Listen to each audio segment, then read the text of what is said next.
시청자 여러분 안녕하십니까? 이슈를 더 쉽게 풀어드리는 더 뉴스 시작합니다. 당의 중진과 지도부의 희생을 놓고서 국민의힘 지도부와 갈등을 겪어온 인유한 혁신위원회가 조기 해산을 결정했습니다. 민주당에서는 이재명 대표와 이낙연 전 대표 간 이른바 명락회동이 성사될지도 관심입니다. 더 정치 시간에 풀어드리겠습니다. 최근 아파트 층간소음으로 인한 이웃 간 폭력 사건이 급증하면서 강력범죄의 발생 건수도 5년 새 10배 늘었습니다. 층간소음의 원인과 갈등 사례, 또 대책까지 알아보겠습니다. 먼저 오늘의 주요 뉴스부터 보시겠습니다. 친윤계의 희생안을 둘러싸고 국민의힘 지도부와 갈등을 빚었던 인유한 혁신위원회가 활동 기한을 채우지 않고 조기 해산을 발표했습니다. 그동안의 활동을 절반의 성공이라고 평가하면서 나머지 절반은 당에 맡기겠다고 했습니다. 더불어민주당은 공천 룰을 결정할 당원 개정안 논의에 들어갔습니다. 비명계의 비판 목소리가 커지는 가운데 이낙연 전 민주당 대표는 YTN에 출연해 이재명 대표와 보여주기식 만남은 하지 않겠다고 말했습니다. 부동산 가격이 떨어지면서 우리나라 가구의 평균 자산이 통계 작성 이후 역대 처음으로 감소했습니다. 반면 가구의 평균 소득은 늘었고 분배는 개선됐습니다. 5년 전 화력발전소에서 숨진 비정규직 노동자 고 김용균 씨 사건과 관련해 원청업체 대표의 무죄가 확정됐습니다. 원청의 책임 범위를 확대하는 법안이 소급 적용되지 않았기 때문인데 유족은 강하게 항의했습니다.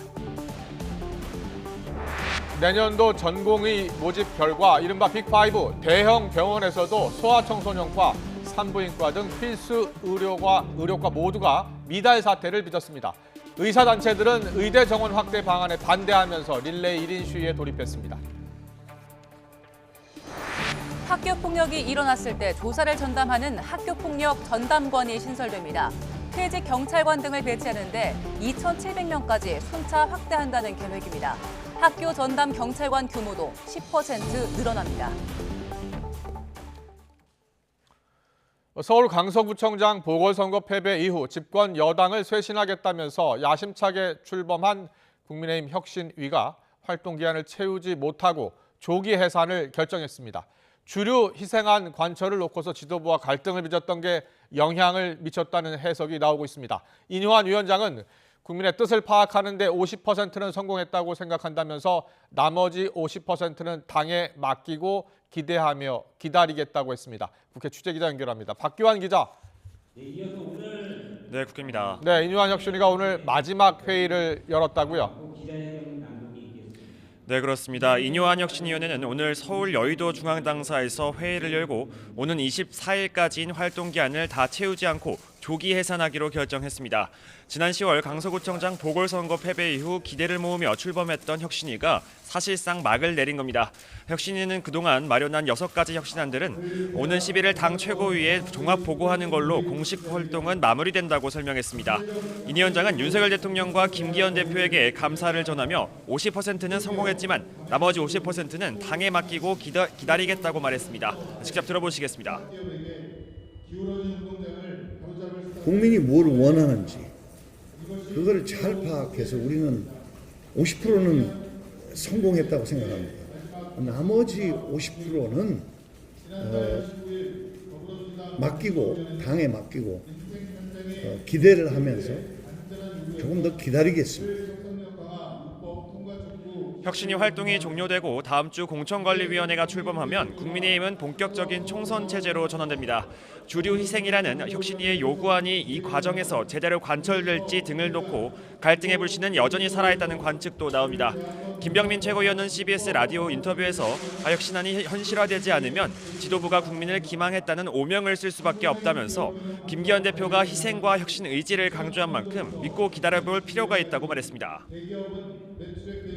더불어민주당 상황도 알아보겠습니다. 오늘 개파 간 이견이 큰 당헌 개정안에 대해서 어떤 이야기들이 나왔습니까? 네, 더불어민주당은 오늘 국회의원 전원은 물론 원외 지역위원장 등이 참여하는 중앙위원회를 개최했습니다. 안건은 전당대회에서 권리당원과 대의원의 표가 반영되는 비중을 60대 1에서 20대 1 미만으로 조정하는 방안, 그리고 현역 의원 평가 하위 10%에 대해 경선 시 점수 감산폭을 확대하는 내용까지 두 가지입니다. 특히 이번엔 온라인이 아닌 오프라인으로 100분간의 자유토론까지 진행됐는데요. 앞서 민주당 지도부가 최고위와 당무위에서 잇따라 당원당규 개정안을 통과시킨 데 대해 일부 비명계에서 충분한 논의가 부족하다며 반발했기 때문입니다. 이재명 대표는 당원 민주주의가 중요하다면서도 반발을 의식한 듯 거듭 단합을 강조했습니다. 직접 들어보시겠습니다. 우리가 단합하고 또 거기에 더해서 혁신의 길을 가야 하기 때문에 국민들이 바라는 혁신의 기대에 맞춰서 우리 자신도 변해가야 합니다. 공천 시스템에 약간의 변화를 주어서 우리 혁신의 모습을 우리 국민들께 보여주는 것도 우리가 해야 될 일이라고 생각합니다. 반면 비명계는 이재명 대표 지지세가 큰 권리당원의 표가 강화되고 경선 방법 수정으로 비명계 공천 불이익 등이 우려된다며 부결을 주장하고 있습니다. 중앙위원회에서도 직접 반발의 목소리가 터져 나왔는데요.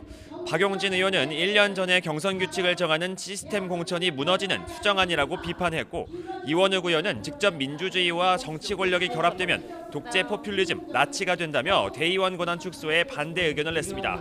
민주당 중앙위는 오후 3시까지 온라인 투표를 진행한 뒤 당원 수정안 표결 결과를 발표할 예정입니다.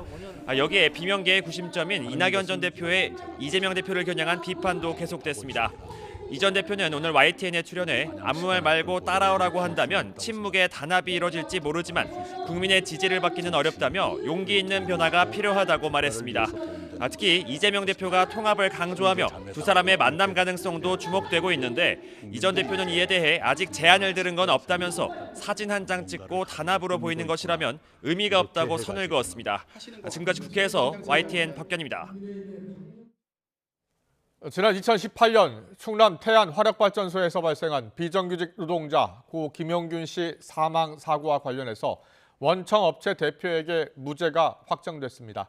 사고 발생 후 5년 만에 내려진 대법원 판단에서도 원청 책임은 인정되지 않은 건데 유족들은 강하게 반발하고 있습니다. 취재기자 연결합니다. 부장원 기자. 네, 대법원입니다. 사고 5년 만에 형사사건 결론이 내려졌습니다. 먼저 선고 내용부터 전해주시죠. 네, 대법원은 오늘 오전 산업안전보건법 위반과 업무상 과실치사 혐의로 기소된 한국서부발전 김병숙 전 대표에게 무죄를 선고한 원심 판결을 확정했습니다. 지난 2018년 사고가 발생한 지 5년 만이고 김용균 씨의 오주기를 딱 사흘 앞두고 최종 판단이 내려진 건데, 대법원은 법리 등을 오해한 잘못이 없다며 검사와 피고인들의 상고를 모두 기각했습니다. 한국서부발전의 하청업체 한국발전기술 소속 비정규직 노동자였던 김용균 씨는 지난 2018년 12월 11월 새벽 충남 태안 화력발전소에서 컨베이어 벨트에 끼어 숨진 채 발견됐습니다. 당시 2인 1조 근무 원칙도 지켜지지 않았고 컨베이어 벨트 가동을 중지하지 않은 상태에서 작업한 정황이 드러나면서 원청업체의 책임론이 뒤따랐는데요. 그래서 사건을 수사한 검찰은 2020년 8월 김 전 대표를 비롯해 원하청 임직원과 법인까지 모두 14명을 재판에 넘겼습니다. 하지만 1심과 2심 모두 김 전 대표가 작업 현장의 위험성을 구체적으로 인식하지 못했을 거란 이유 등으로 무죄를 선고했습니다. 함께 기소된 서부발전 법인과 관계자 2명도 1심에서 유죄가 인정됐지만 2심에서 무죄로 뒤집혔고, 하청인 발전기술 임직원들은 업무상 주의 의무를 다하지 않았다는 점 등이 인정돼 오늘 대법원에서 유죄가 확정됐습니다.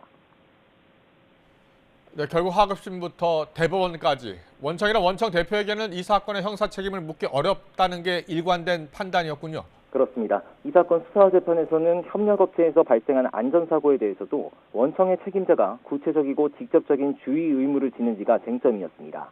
원청인 서부발전의 김병숙 전 대표는 사고 발생 위험을 구체적으로 인식하지 못했다고 주장해왔습니다. 김 대표에서는 안전보건 방침을 설정하고 승인하는 역할에 그칠 뿐이고 작업 현장의 안전점검과 예방 책임까지 있다고 보기 어렵다고 주장했는데, 하급심과 대법원도 이를 받아들여서 모두 무죄를 선고했습니다. 여기에는 김용균 씨의 죽음 이전 산재 사고에서 원청의 책임 범위를 좁게 정해뒀던 관련 법령의 문제도 있습니다. 2018년 김 씨의 사망 이후에야 원청의 책임을 강화하는 이른바 김용균법으로 불리는 산업안전보건법 개정이 이뤄졌고, 2021년엔 원청의 경영 책임자에게 직접적인 예방 의무를 지우는 중대재해처벌법도 만들어졌지만 두 번 모두 소급되지 않았고, 따라서 이번 재판은 적용되지 않았습니다. 김용균 씨 유족 측은 선고 직후 기자회견을 열고 판결을 강하게 비판했습니다. 직접 들어보겠습니다. 현장을 잘 몰랐다고 한다면 그만큼 안전에 관심이 없었다는 증거 아닙니까? 다른 기업주들은 아무리 많은 사람들을 안전 보장 없이 죽여도 처벌하지 않겠다는 것과 무엇이 다릅니까?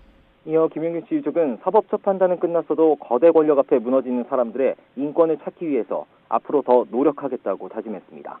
지금까지 대법원에서 YTN 부장원입니다. 더불어민주당 이재명 대표가 경기도지사 재직 당시 법인카드 유용을 묵인했던 의혹을 폭로한 조명현 씨가 검찰에 출석했습니다. 조 씨는 출석 전 기자들과 만나 공금 유용 의혹과 관련해 정황을 포함해 아는 부분은 모두 설명하고 있다면서 조사에 성실히 임하겠다고 말했습니다. 이에 앞서 조 씨는 YTN과의 통화에서 이미 지난주에도 2차례 검찰 조사를 받았다며 단기간에 끝날 사안이 아니어서 다음 주에도 서너 번 조사를 받을 예정이라고 밝혔습니다. 교통사고로 치료를 받고 있는 유동규 전 성남도시개발공사 기획본부장이 스스로 극단적인 선택을 하지 않는다는 입장을 냈습니다. 유 전 본부장은 정치평론가 유재일 씨 유튜브 채널을 통해 저는 절대로 자살하지 않는다며 사실을 사실로 말하는 제 의무를 다하겠다고 밝혔습니다. 앞서 유 전 본부장은 지난 5일 저녁 8시 반쯤 과천 봉담 도시고속화 도로를 달리던 중 트럭과 부딪히는 사고를 당해 병원에 옮겨졌습니다. 이른바 킬러 문항을 없앤 올해 대학 수학능력 시험은 모든 영역이 골고루 어려운 불수능이란 평가를 받았습니다. 특히 국어는 역대 최고 난이도로 파악됐고 전 과목 만점자는 전국에 단 1명 나왔습니다. 취재기자 연결합니다. 신지원 기자. 네, 사회정책부입니다. 네, 올해 수능이 얼마나 어려웠던 겁니까? 올해 수능은 국어와 수학, 영어 영역 모두 역대급 난이도였던 것으로 파악됐습니다. 한국교육과정평가원이 발표한 수능 채점 결과를 보면 국어 표준점수 최고점은 150점으로 지난해 134점보다 무려 16점 올랐고 수학 표준점수 최고점은 148점으로 지난해 145점보다 3점 올랐습니다. 두 과목 표준점수 최고점 격차가 2점으로 좁혀지면서 특정 과목이 이슈의 당락을 좌우하는 영향력은 줄었습니다. 표준점수는 응시자 1명의 점수가 전체 응시자 평균 점수와 얼마나 차이 나는지 보여주는 상대적인 점수로 시험이 까다롭고 어려울수록 최고점이 높아집니다. 특히 올해 국어 표준점수 최고점은 역대 가장 높았던 지난 2019학년도 수능과 같고 수학은 2022년 문이과 통합수능이 도입된 이후 가장 어려운 수준으로 나타났습니다. 영어 또한 절대평가가 도입된 2018학년도 이후 1등급 비중이 가장 적은 4.71%로 집계되면서 난도가 높았던 것으로 분석됩니다. 네, 올해 수능이 이른바 킬러 문항을 없애면서 상위권의 변별력을 확보하는 게 관건이었는데 성적표 열어보니 어땠습니까? 역대급 난이도를 보인 국어뿐 아니라 수학과 영어 영역에서도 상위권 변별력을 확보한 것으로 나타났습니다. 특히 수학 영역은 지난 9월 모의평가에서 만점자만 2,520명이 나와 논란이 있었는데요. 올해 수능에서는 만점자가 612명으로 줄면서 최상위권 줄 세우기를 잘했다는 평가가 나옵니다.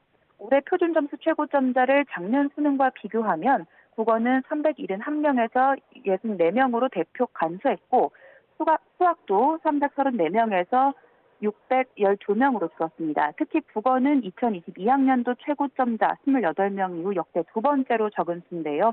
절대평가인 영어 역시 1등급 비중이 작년보다 3.12%포인트 감소한 4.71%로 집계돼 상위권 변별력을 확보했다고 볼 수 있습니다.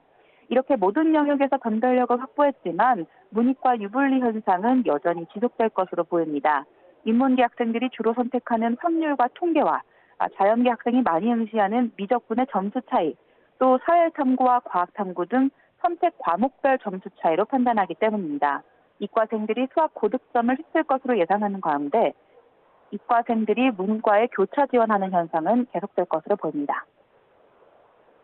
네, 올해 역대급 불수능이라고 불릴 정도로 어려웠기 때문에 만점자가 없을 거다 이런 예측 나왔었는데 만점자가 나오긴 나왔다고요?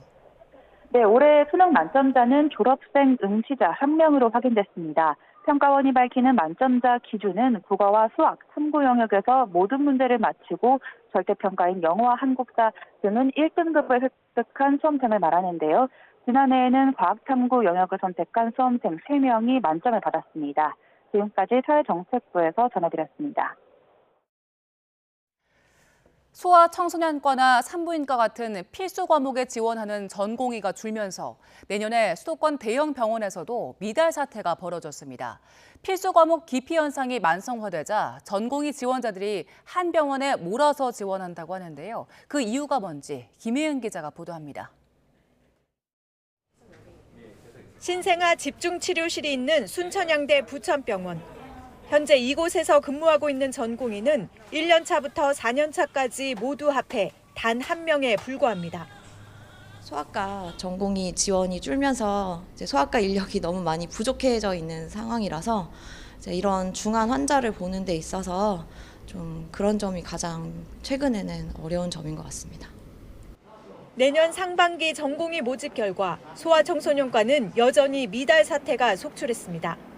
특히 서울의 빅5 병원에서도 아산병원을 빼고는 모두 미달이었고 세브란스 병원은 정원 10명에 지원자가 한 명도 없어 충격을 안겨줬습니다. 흉부외과나 산부인과에서도 미달 사태가 이어졌고 역시 지원자가 한 명도 없는 병원들도 나왔습니다. 필수 의료 기피 현상이 계속되자 전공의 지원자들끼리 한 병원에 몰려서 지원하는 현상까지 나왔다는 분석입니다. 수련 환경도 생각을 해야 되고 본인들 스스로의 이제 어떤 업무 로딩도 생각을 해야 되니까 그분들이 이제 따로 뭐 커뮤니티 같은 거를 만든다고 들었어요. 그래가지고 이제 서로 한 병원으로 몰아서 가는 거예요. 만약에 안 그럴 경우에는 혼자 당직 다 서야 되고 그다음에 이제 교육 환경도 매우 떨어지니까. 또 정부가 필수 지방의료 대책으로 비수도권 전공의 비율을 40%에서 45%로 올렸지만 지방에서도 미달이 이어져 실효성 있는 대책이 필요해 보입니다. 이렇게 필수과 기피 현상이 이어지는 가운데 의료계에서 원인을 엉뚱한 데서 찾는 발언이 나와 논란이 일고 있습니다. 우봉식 대한의사협회 의료정책연구원장은 최근 기고에서 소아과 오픈런 현상에 대해 일부 젊은 엄마들이 아이들을 영유아원에 보낸 후 브런치 타임을 즐기기 위해서라고 주장했습니다. 이른바 돈이 되는 피부과나 성형외과에 몰리는 의료계 내부의 자성이나 근본적인 대안 없이 화살을 외부로만 돌리고 있다는 비판이 쏟아지고 있습니다. YTN 김혜은입니다.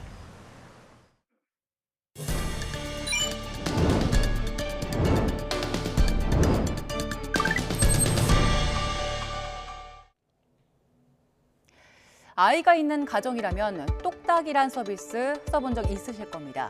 모바일로 진료 예약을 하는 서비스인데 올해 누적 가입자가 1,000만을 돌파했고요. 예약 가능한 병의원이 10,000곳에 이릅니다.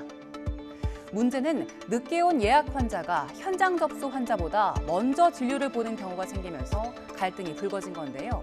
SNS에 올라온 글을 보면 1시 50분쯤 도착한 아이는 똑딱을 안 써서 대기를 하는데 3시가 넘어서 온 아이는 똑딱으로 예약을 해서 먼저 들어갔다며 불만을 토로합니다. 이 때문에 똑딱에 대한 평가는 엇갈리는데요. 오픈런을 하지 않아도 되고 또 무작정 기다려야 하는 불편을 덜었다고 좋아하는 반응도 있지만 앱을 사용하지 않으면 진료조차 받기 힘들다는 볼멘 소리도 나옵니다. 만약 예를 들어 오전 진료로 50명 볼 수 있으면 똑딱으로 50명 접수가 완료가 되면 아예 접수 창구를 닫아버리셔서 중간에 뭐 10시에 가서 진료를 보고 싶다고 해도 접수조차 안 되고. 디지털에 익숙하지 않은 노년층의 불편은 더 큽니다. 지난달 똑딱 이용자를 보니 30대와 40대 비중은 75.5%로 전체 4분의 3을 차지했지만 60대 이상 이용자 비중은 3%에 불과했습니다. 이러다 보니 앱을 못 쓰는 고령층은 몇 시간씩 줄을 서는 상황이 생기는 건데요. 줄서기 불평등이란 말까지 나옵니다. 노년층에 대한 교육과 함께 기존의 전화와 현장 예약도 배려해야 한다는 지적이 나옵니다. 또 지난 9월부터는 똑딱이 유료화되면서 이용자들은 매달 1,000원, 연간 10,000원을 내야 하는데요. 이후 국민신문고에는 공공재인 병원 진료 예약이 유료화되면서 의료 서비스에 격차가 생기는 만큼 공공이 관리해야 한다는 주장도 올라왔습니다. 또 지난 10월 국감에서도 똑딱 유료화로 서민들에게 비용이 전가되고 의료 서비스의 차별을 야기할 수 있다는 비판이 나왔습니다. 정부 차원의 대책 논의가 필요해 보입니다. 가구의 평균 자산이 통계 작성 이후 처음으로 감소했습니다. 또 가구 소득은 늘고 분배는 개선된 것으로 나타났습니다. 통계청과 금감원, 한국은행이 공동 발표한 2023년 가계금융복지조사 결과를 보면 올해 3월 말 기준 가구의 평균 자산은 5억 2,727만 원으로 1년 전보다 3.7% 감소했습니다. 소득 분배 지표라고 할 수 있는 진위 계수는 0.324로 2021년과 비교했을 때 0.005포인트 감소했고 5분위 배율은 5.76배로 0.07배포인트 줄면서 주요 분배 지표들이 개선된 것으로 나타났습니다. 내년 3월부터는 학교폭력 사안 조사를 교사가 아닌 학교폭력 전담 조사관이 맡게 됩니다. 전담 조사관은 퇴직한 경찰관 등을 위촉해서 수사의 전문성을 높인다는 계획인데 학교 담당 경찰관도 증원해서 조사부터 처리까지 역할을 강화하기로 했습니다. 김연아 기자입니다. 현재 학교 전담 경찰관 SPO는 학교 폭력과 관련해 학생 상담과 재발 방지에 집중하고 있습니다. 경찰로서의 전문성을 토대로 피해자 보호와 지원, 가해자 선도, 그리고 학교 폭력 예방 활동을 진행합니다.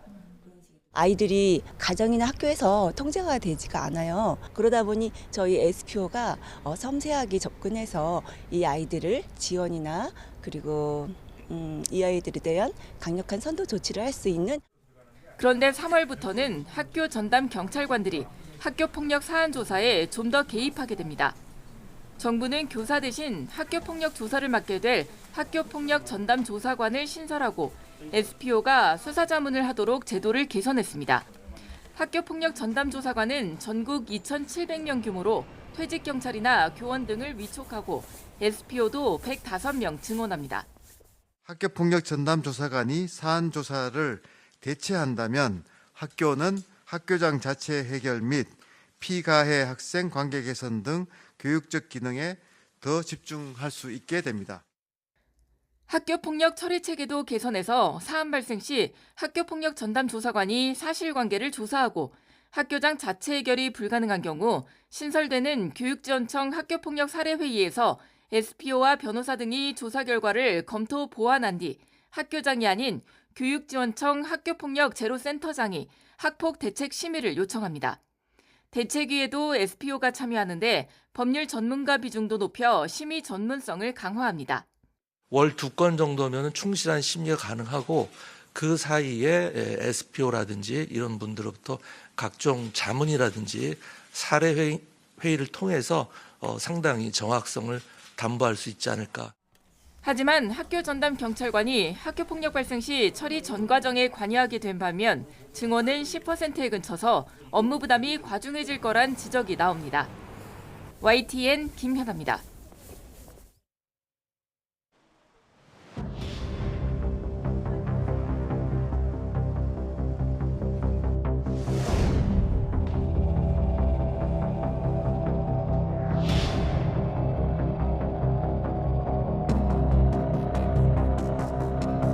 피해 가족에게 할 말 없으세요? 그전에도 내려가셨다는데 어째서 내려가신 거죠? 층간소음 문제로 다투던 이웃에게 야전삽을 휘두르며 위협한 50대가 경찰에 붙잡혔습니다.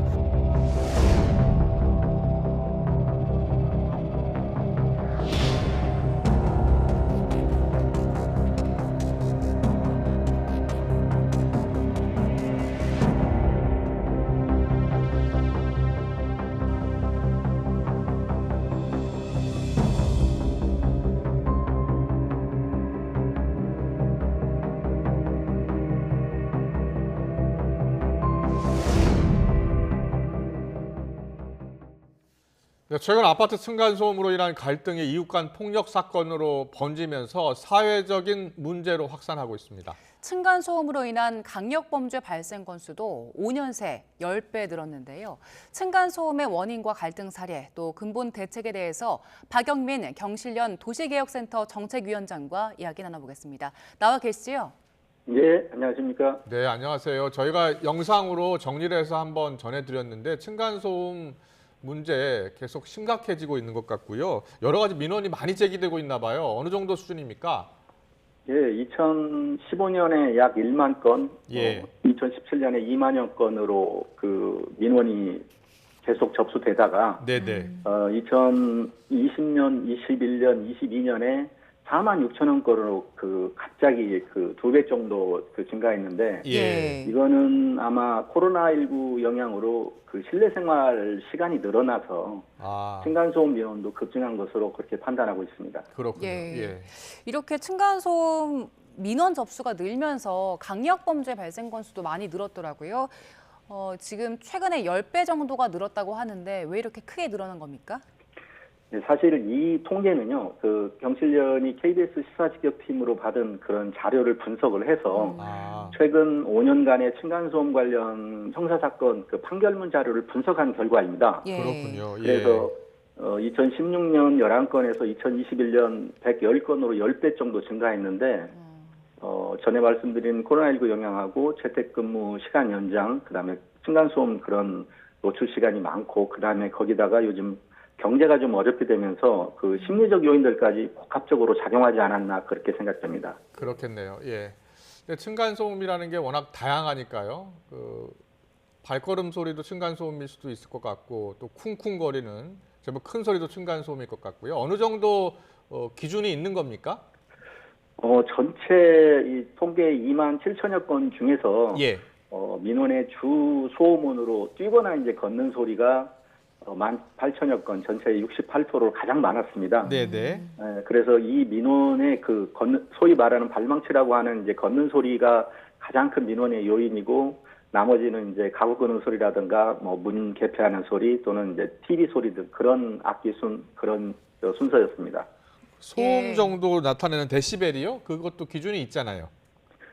예, 그렇습니다. 예, 그 층간소음 기준이 있는데요. 네. 두 가지 측면에서 봐야 합니다. 한 가지는 건축물 구조와 관련돼서 바닥 충격음 차단 성능 기준이라는 게 있습니다. 네네. 그거는 이제 건축 시에 1등급, 2등급, 3등급, 4등급으로 중량 충격음과 경량 충격음에 대한 차단 성능 기준이 있고요. 예. 그다음에 주민이 생활을 하면서 직접 충격 소음, 아까 말씀드린 바닥의 그 발망치 같은 그런 충격 소음하고 예. TV 음향 같은 그런 공기 전달음에 대한 각각의 기준들이 있습니다. 자, 바닥 충격 1등급, 4등급 있고 생활 소음 충격도 있고요. 조금 더 구체적으로 좀 설명을 해주셨으면 좋겠거든요. 예. 바닥 충격음 차단 성능 기준은 4등급까지 있는데 1등급이 37데시벨 이하. 37데시벨. 선생님, 37데시벨이 어떤 정도의 소음입니까? 사실은 이제 데시벨이라는 게 에너지의 대수값 곱하기 10이기 때문에 어느 정도인다라는 거는 사실은 37데시벨이면 일반적인 소음으로는 굉장히 그 적은 낮은 소음이거든요. 거실에서 조용할 때의 소음인데 이제 등급 기준이 이렇게 되다 보니까 특히 바닥 충격음 기준은 우리가 수면 중에 일어날 수 있는 그런 소음이기 때문에 전혀 소음을 예측하지 못하고 있다가 노출되는 소음이기 때문에 기준이 굉장히 타이트합니다, 사실은. 그리고 2등급은 41, 3등급은 45, 4등급은 49데시벨 이렇게 바닥 충격음 차단 성능 기준이 되고요. 그렇고요. 예, 그다음에 일반적으로 우리가 얘기하는 생활에서 발생하는 층간소음 기준이라는 거는 직접 충격음 같은 경우는 1분 등가 소음이 주간에는 43데시벨, 야간에는 38데시벨. 그다음에 최고 소음도라고 해가지고 소음도의 피크치. 그거는 주간 57데시벨, 야간 52데시벨인데 이거는 1시간에 3회를 초과했을 때 기준을 초과한 것으로 보고 있습니다. 이게 그 37데시벨, 45데시벨 이렇게 들으니까 확 와닿진 않는데요. 예. 우리가 실생활에서 소음을 들었을 때, 느꼈을 때 실제로 측정해 볼 수 있는 방법이 있습니까? 일반 가정집에서? 가정집은 아니고 소음계로 측정을 하면 되고요. 보통 윗집에 그 식탁에 탁자를 끈다라고 가정을 하면 그런 정도의 소음이 한 45데시벨 정도 된다고 생각하시면 됩니다. 그럼 바닥을 끄는 소리 45데시벨 정도 된다. 알겠습니다. 근데 층간 소음 사례가요? 바로 윗집에서 나는 소리로 대부분 알고 있는데 대각선 윗집에서 나는 소음도 영향을 준다면서요? 예, 사실은 뭐 거의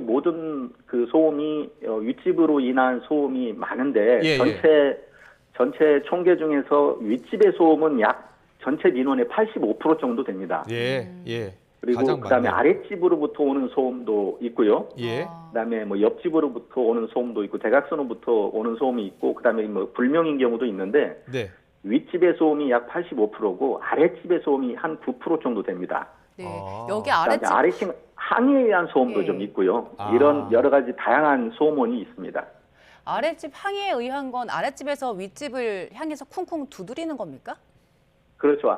아래층 항의에 의한 소음, 아래층의 자연스러운 소음은 9% 정도 되는 거고, 아래층 항의에 의한 소음은 일종의 뭐 보복 소음 같은 그런 그 윗집의 소음에 대한 그 반발로 그 발생하는 그런 소음들이 되겠습니다. 그렇군요. 저희가 이제 그래픽으로 정리를 했는데 아랫집의 항의가 약 3%고 아랫집 자체에서도 뭐 음악을 크게 틀어놓는다거나 그러면 역시 층간 소음으로 위층에 피해를 주는 거군요.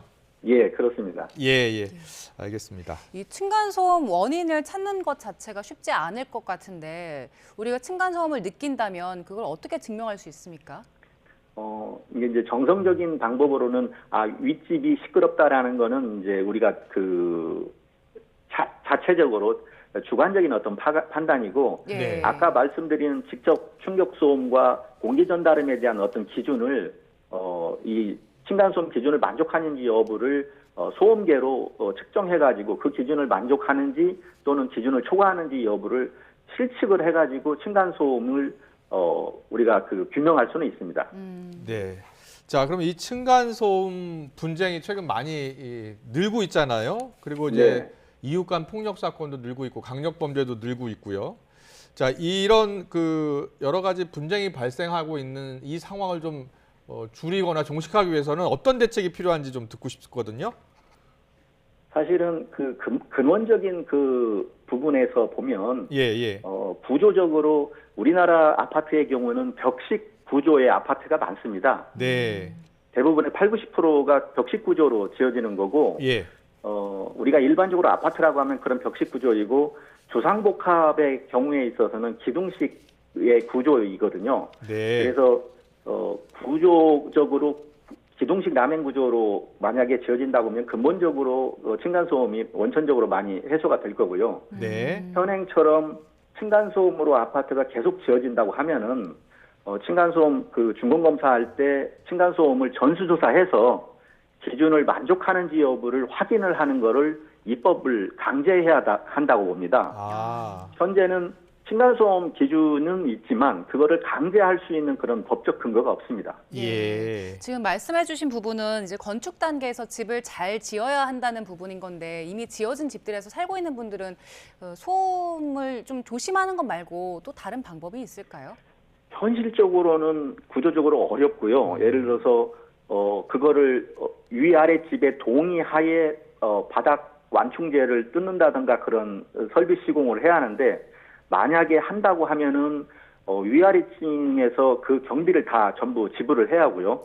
그다음에 그 완충제라든가 그런 보완 시공을 한다고 해서 그 기준을 만족할 수 있는지 여부는 확실한 건 없습니다. 그러니까 원인이 어떤 거에 있냐에 따라서 다르기 때문에 그 두 가지 문제점으로 봐서 다 지어진 그 공동주택에 대해서 추가적으로 바닥 충격음 보완한다는 그런 부분들은 현실적으로는 굉장히 어려운 부분입니다. 네. 뭐 층간 소음으로 인한 이웃 간 다툼 또 여러 가지 폭력 사건도 발생하고 있는데 만약 층간 소음이 이제 인정이 될 경우에요. 층간 소음을 일으킨 가구는 어떤 배상 보상을 해야 되나요? 현실적으로는 법적인 부분은 이 과태료 10만 원 이하의 벌금이라든가 과태료라든가 그런 정도 처벌하는 것밖에 없고요. 만약에 분규가 발생했을 때 위층 아래층이 협의를 하고 합의를 했을 때는 환경분쟁 조정위원회의 그런 그 분쟁 조정 과정에 들어갈 수는 있습니다. 다만 그렇군요. 양측의 쌍방의 조정 합의하는 조건으로 가능합니다. 그렇게 합의가 된다면 참 좋겠지만 요즘에 층간소음 보복도 큰 문제거든요. 뭐 빈대가 날렸을 때는 층간소음 일으키는 옆집, 뭐 이웃집에 보복하겠다면서 빈대를 사겠다 이런 글도 올라왔었는데 층간소음 보복도 큰 문제라면서요. 이게 사실은 유튜브라든가 포털 같은 데서 층간소음 보복 사례를 소개하고 부추기는 측면도 있습니다. 그런데 층간소음 보복과 관련된 거는 이 폭력 등에 관한 법률로 법적 처벌을 받을 수 있는 걸로 알고 있습니다. 그래서 층간소음 자체와 그다음에 층간소음으로 인한 보복은 전혀 다른 그런 그 형태로 알고 있습니다. 네, 이미 지어진 집 층간소음 없게 뭐 다시 할 수 있는 방법은 없을 것 같고요. 그렇다면 앞으로 지을 집은 그렇게 짓도록 하고 지금 현재 여러 가지 불편함을 겪고 있는 이 지금 층간소음 문제는 이웃들끼리는 어떻게 풀고 해결하면 좋겠습니까? 사실은 현실적으로는 굉장히 두껍고 소프트한 그 슬리퍼를 구입해서 신는 방법 외에는 현실적인 방법은 없죠. 그러니까 많은 그 이웃 간에 뭐 사이 좋게 한다 뭐 이런 얘기들이 있는데 그거는 이 층간소음 문제를 이웃 간의 갈등으로 자꾸 치부하는 그런 경향이 있어서 이런 부분들은 시공사의 책임을 회피하는 하나의 방법으로 생각되고 있기 때문에 그럴 수 있겠네요. 근원적인 어떤 방법을 강구해야 층간소음이 이 주민들의 그 어떤 수건 사업으로부터 해방되지 않을까 그런 생각이 듭니다. 네. 지금은 저희가 이제 소음에 대한 이야기를 나눴었는데 요즘에 층간 냄새, 뭐 이웃 간 담배 연기라든가 고기를 굽는 냄새 때문에 분쟁이 발생하는 경우도 생긴다고 하는데 실제로 접수되는 분쟁이 좀 있습니까? 층간 냄새라든가 아니면 주로 이제 이 공동주택에서 문제가 생기는 경우는 이 흡연에 관한 그런 민원이 많은 걸로 알고 있습니다. 어느 아파트나 실내 흡연에 의해서 예를 들어서 베란다든가 아니면 화장실 등에서 흡연에 의해서 많은 민원이 발생하는 걸로 알고 있는데 특히 이제 이 겨울에 많이 발생하는데 첫째는 흡연을 죄악시하는 그런 문화도 관련이 있지 않을까 그렇게 조심스럽게 생각을 하는데 이 흡연에 대한 문제의 대안으로 현실적으로 공동주택의 외부 공간에다가 흡연 부스를 따로 설치해서 흡연의 그 쾌적한 시설을 제공하는 것 외에는 이거를 그 죄악시해 가지고는 기본적인 그 실내 흡연에 대한 그런 문제라든가 악취 문제는 해결이 굉장히 어려울 것으로 생각됩니다. 네, 앞서 데시벨 층간소음 기준에 대해서 말씀하셨는데 이 층간 냄새 같은 경우에는 특별한 기준은 없는 거죠? 냄새에 대한 실외에 대한 그 휘발성 그런 그런 화학 물질에 대한 그런 냄새 악취의 기준 등은 있습니다. 다만 생활과 관련돼서 우리가 자연적인 어떤 생활과 관련돼서 이런 악취에 대한 그런 기준은 없는 걸로 알고 있습니다. 네, 알겠습니다. 여러 가지 지금 층간 소음 관련해서 범죄 증가 그리고 또 최근 사례 그리고 무엇보다도 이 만들 때부터 참 제대로 층간소음 없애고 줄일 수 있게 만들어야 되는 게 중요하다는 말씀 해주셨습니다. 박영민 경실련 도시개혁센터 정책위원장과 함께했습니다. 잘 들었습니다. 감사합니다.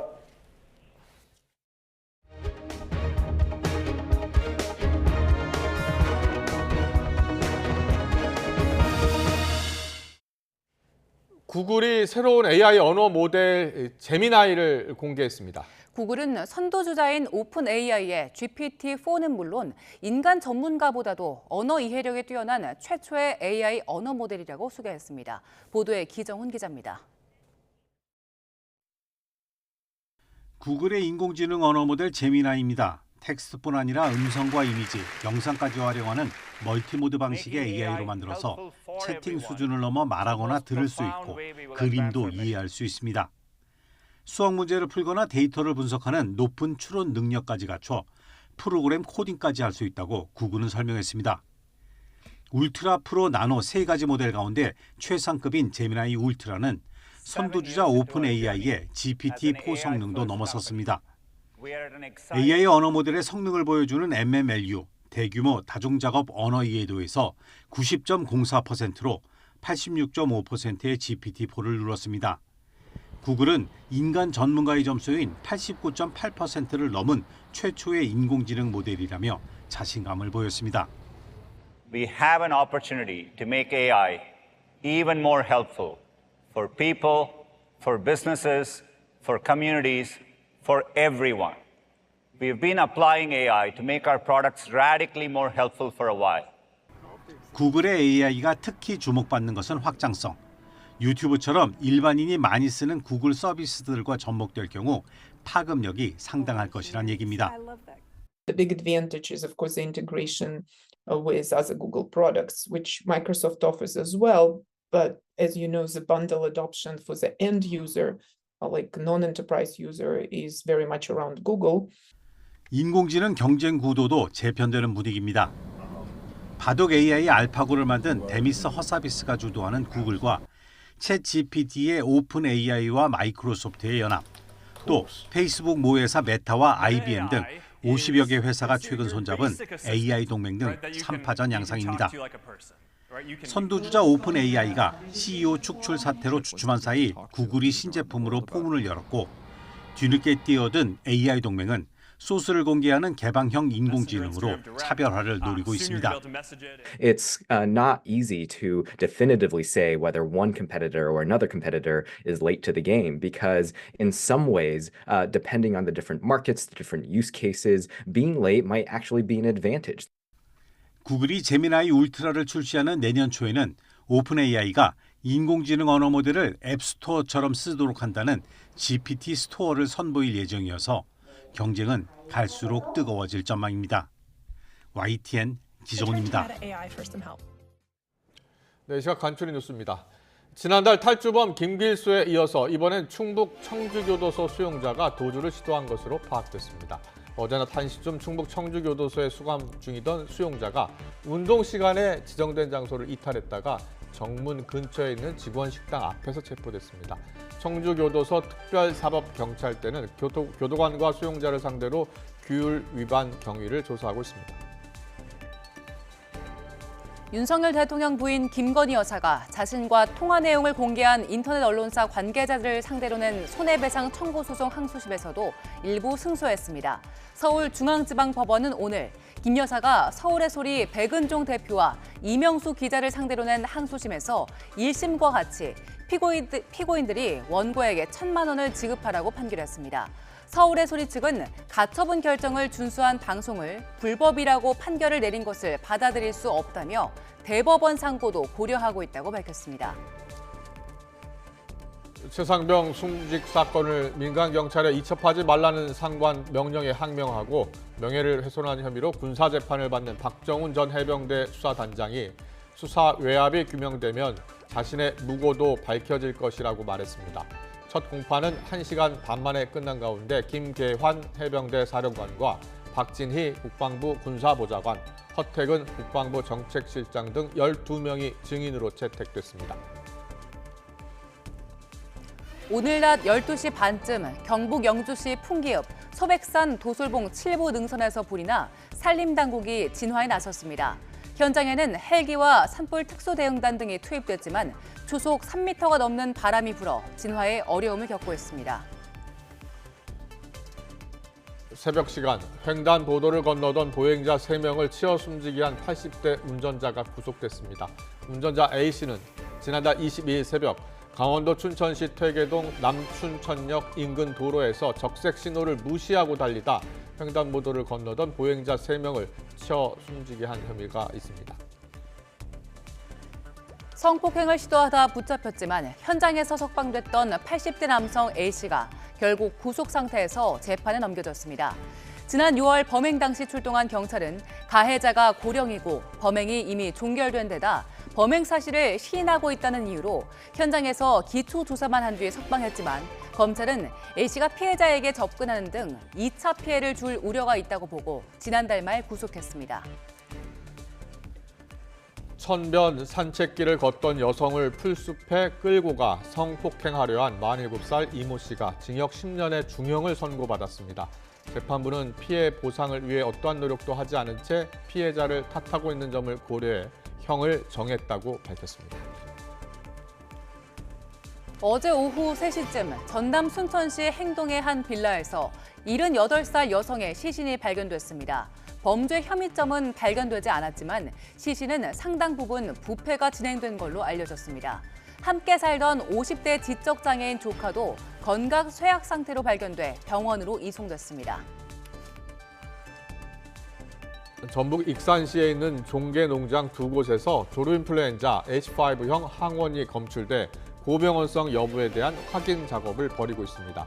전라북도는 조류인플루엔자 예방과 확산 방지를 위해서 닭 농장 등에 대해서 오늘 밤 11시까지 24시간 일시 이동 중지 명령을 발령했다고 덧붙였습니다. 오늘 맑은 하늘에 미세먼지 걱정도 없어서 야외 활동하기 참 좋습니다. 날씨도 겨울치고는 비교적 온화한데요. 현재 서울 기온은 11.3도로 예년 기온은 6도나 크게 웃돌고 있습니다. 내일은 오늘보다 더 포근한 겨울 날씨가 예상됩니다. 다만 일교차가 10도 이상 크게 벌어진다는 점 염두에 두시기 바랍니다. 오늘에 이어 내일도 전국이 대체로 맑겠습니다. 대기질도 좋음에서 보통 수준을 유지하겠습니다. 다만 동해안 지역은 대기가 계속 건조하겠습니다. 현재 이 지역에는 건조주의보와 강풍주의보가 동시에 발령 중입니다. 불이 나기 쉬운 만큼 산불 등 화재 사고 조심하셔야겠습니다. 내일은 오늘보다 기온이 크게 오르며 초봄 같은 날씨가 찾아오겠습니다. 서울 아침 기온 7도, 강릉 8도, 부산 11도에서 출발하겠고요. 낮 기온은 서울 16도, 대전과 대구 19도, 광주 20도까지 올라 예년 기온을 8도에서 10도 정도 크게 웃돌겠습니다. 당분간 예년보다 온화한 날씨가 계속되겠습니다. 내일 오후부터 밤 사이에는 강원 북부에 비가 조금 내릴 뿐 그 밖의 지역은 휴일까지 대체로 맑은 날씨가 이어지겠고요. 다음 주 초반에는 전국에 비가 내릴 전망입니다. 오늘까지 동해안을 중심으로는 너울성 파도가 높게 일겠습니다. 파도가 방파제나 해안도로를 넘을 가능성이 있으니까요. 해안가 안전사고에 각별히 유의하시기 바랍니다. 지금까지 YTN 원희다입니다. 당의 중진과 지도부 희생을 놓고서 국민의힘 지도부와 갈등을 겪었죠. 인요한 혁신위원회가 조기 해산을 결정했습니다. 민주당에서는 이재명 대표와 이낙연 전 대표 간 이른바 명락회동이 성사될지도 관심입니다. 잠시 뒤 더 정치 시간에 풀어드리겠습니다.